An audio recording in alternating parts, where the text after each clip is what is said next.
Bharatiya Janata party के workers, leaders, punches, sarpanches की deaths आतंकी हमलों में पिछले 2 सालों में इतनी देखने को मिली है कि न्यूज़ एजेंसीज ने अब खबरें चढ़ाना शुरू कर दिया है, जिस खबरों में डेटा शेयर किया गया है कि पिछले 2 सालों में लगभग 23 भारतीय जनता पार्टी के वर्कर्स, लीडर्स, पंचेस, सरपंचेस ने अपनी जान गंवाई है। आतंकी हमले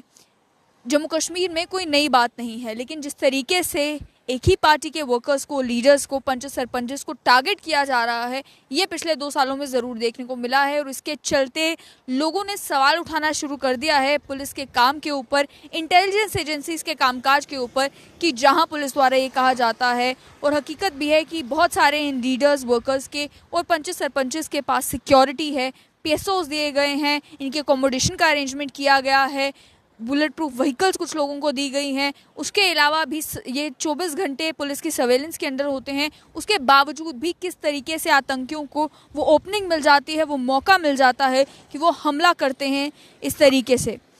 अगर बात की जाए फिगर्स के ऊपर, तो पिछले 1 साल में 7 भारतीय जनता पार्टी के लीडर्स और वर्कर्स जो कुलगाम के रहने वाले थे, उन्होंने अपनी जान गंवाई है। उसके साथ साथ पिछले 2 सालों में 21 भारतीय जनता पार्टी के वर्कर्स और लीडर्स ने अपनी जान अलग अलग आतंकी हमलों में गंवाई है। अगर बात की जाए रिसेंट किलिंग्स की, तो ये एक इंसिडेंट जो है वो रजौरी में भी देखने को मिला, जहां पे भारतीय जनता पार्टी के ही एक लीडर के घर पे ग्रेनेड ब्लास्ट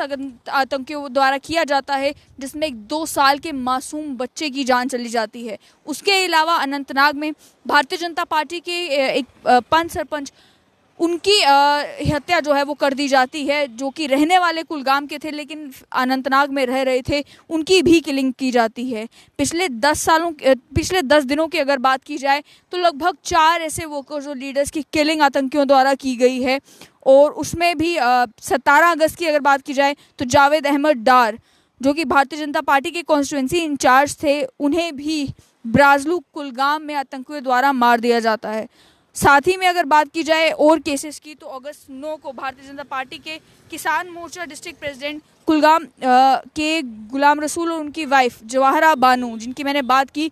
जो कि एक पंच भी थी, उनकी भी किलिंग जो है वो की जाती है। उसके साथ साथ में जून 2 को भारतीय जनता पार्टी के लीडर और प्रेसिडेंट MC त्राय, राकेश पंडिता, उनकी भी किलिंग आतंकियों द्वारा की जाती है। और साथ ही में 9 भारतीय जनता पार्टी के लीडर्स बताए जा रहे हैं जिनकी डेथ्स पिछले 4 महीनों में हुई हैं इसी तरीके की आतंकी घटनाओं के कारण।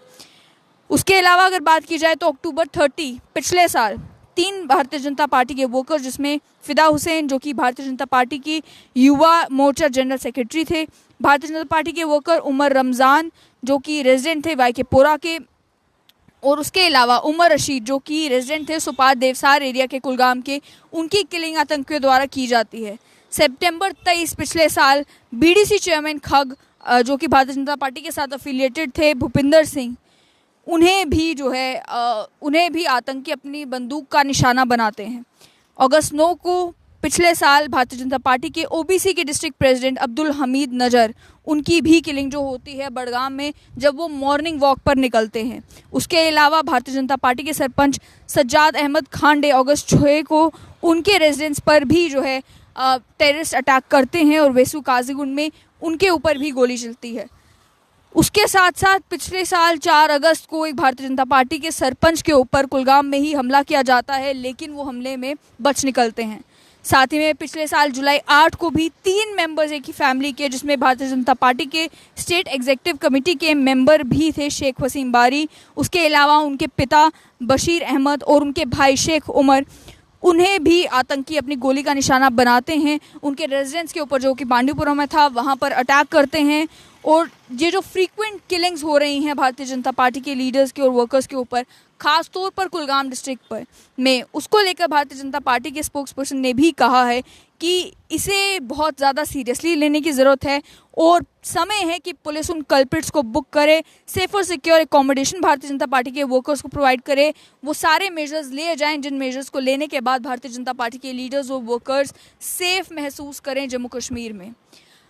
इन किलिंग्स पर बात करना ज़रूरी इसीलिए है क्योंकि जहां पर एक तरफ जम्मू कश्मीर पुलिस दावा ये करती है कि हर तरीके के सिक्योरिटी अरेंजमेंट्स इन लीडर्स के लिए, पंचेस सरपंचेस के लिए किए गए हैं। कुछ लोगों के लिए होटल में अकोमोडेशन दी जाती है, सिक्योरिटी गार्ड्स प्रोवाइड किए जाते हैं, हर तरीके से कोशिश की जाती है कि ये सिक्योर रह सकें। वहीं सवाल उठाए जा रहे हैं कि कौन से वो सिक्योरिटी लैप्सेस हुए इंटेलिजेंस एजेंसीज की तरफ से, कौन से ऐसे लैप्सेस हुए जिसके कारण आतंकियों को मौका मिला कि वो उस समय फायरिंग करते हैं जिस समय डायरेक्ट निशाना वो अपनी बंदूक का इन भारतीय जनता पार्टी के वर्कर्स और लीडर्स को बना पाते हैं।